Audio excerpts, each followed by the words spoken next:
Really, the only trick here is that when you open this, you go all the way to the back, and I'm going to compress this wall so I can control it with my finger. Okay. And I talked about this a little bit where we talked about compressing rims. You're using your finger or your thumb on the rim to compress. Here it's all the way to the back. Okay, and this is the shape of the clay. Okay, this is kind of make a bagel, right? But I'm pushing down here with my right hand.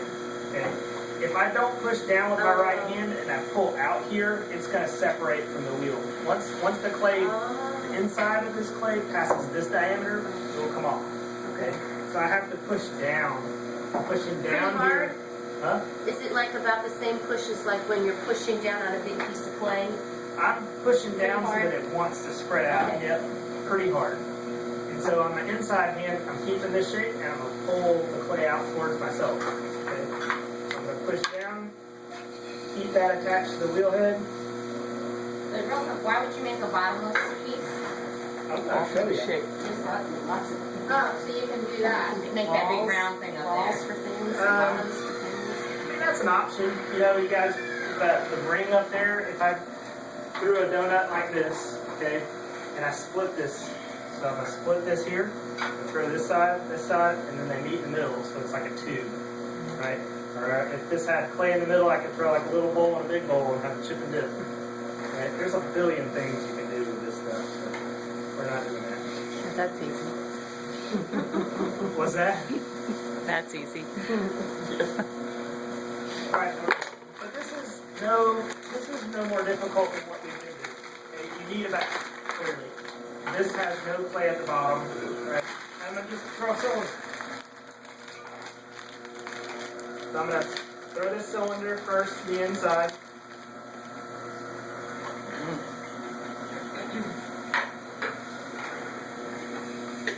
going to make it taller.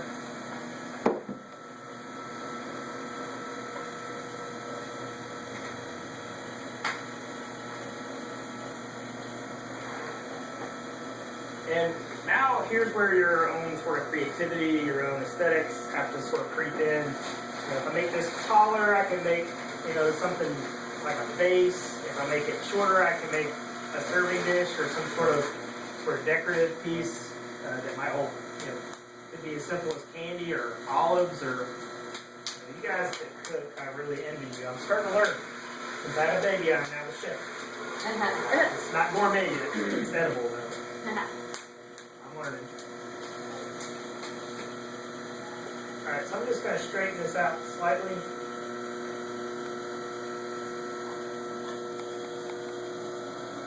Typically when I make a shape that's bottomless now, I kind of know where I'm going to go, and honestly I don't right now. So I'm just going to make this kind of straight on the sides, and we're going to make this a square.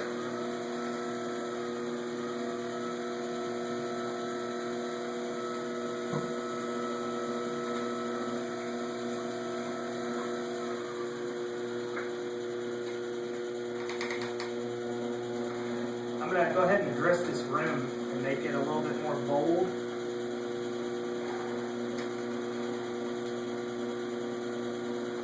Is the top going to be your bottom eventually, or is the bottom the bottom? The bottom's the bottom on this. But you can certainly work upside down, which is kind of what I end up doing in a lot of the work that I make now. So I'm going to go ahead and cut that base a little bit. So, like, I know there's all kinds of things you can use that for. If you want to make a pedestal for a bowl, Sure. it's your choice if you want to do it that way or just make an upside down bowl to begin with. Yep. Yeah, okay. This way I don't have a bottom, so if I put a bottom in, the bottom's going to be round every time. If I don't put a bottom in, I can make it any shape I want. Okay? Good point. Okay, yeah. Right, so I'm going to keep this simple. You'll see a lot of squares, a lot of ovals, that kind of thing in clay. So there's a lot of ways to make an oval. If you're working on a back, if you're working on a square back, you got a reference for a square. When you make a square, you see imperfections. Like when you make something round, you can see that it's not round. If it's a square, it doesn't look perfect, it's going to look odd. So take that however you want.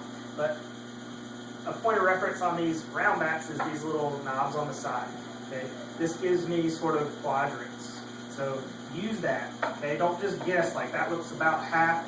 Like I'll come here, find that knob, push. Okay, and I can start to draw a line. That's what I think of as like bruising the wall. Okay. Okay, so go to the other side. Okay.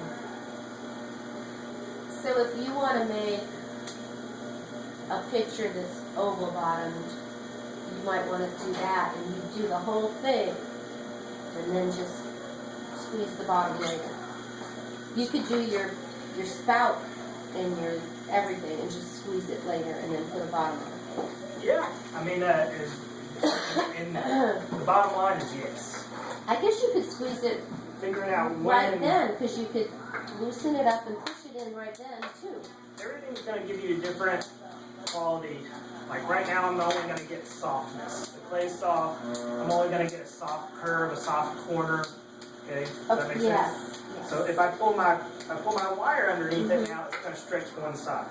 Okay, so that works on some things like an oval. Oh, so goes like from if I side was to doing side. an oval, I could go this way and that way, squish it in while it's loose, and then, You're does that gonna make sense? It makes Or is sense. that not the right way? You just have to explore. There's Okay, a million ways to do it. okay, Okay, okay. but finding the right stage to do the next step is the hardest part. Okay, because a lot of times Oh, yeah, depending on what you want to do.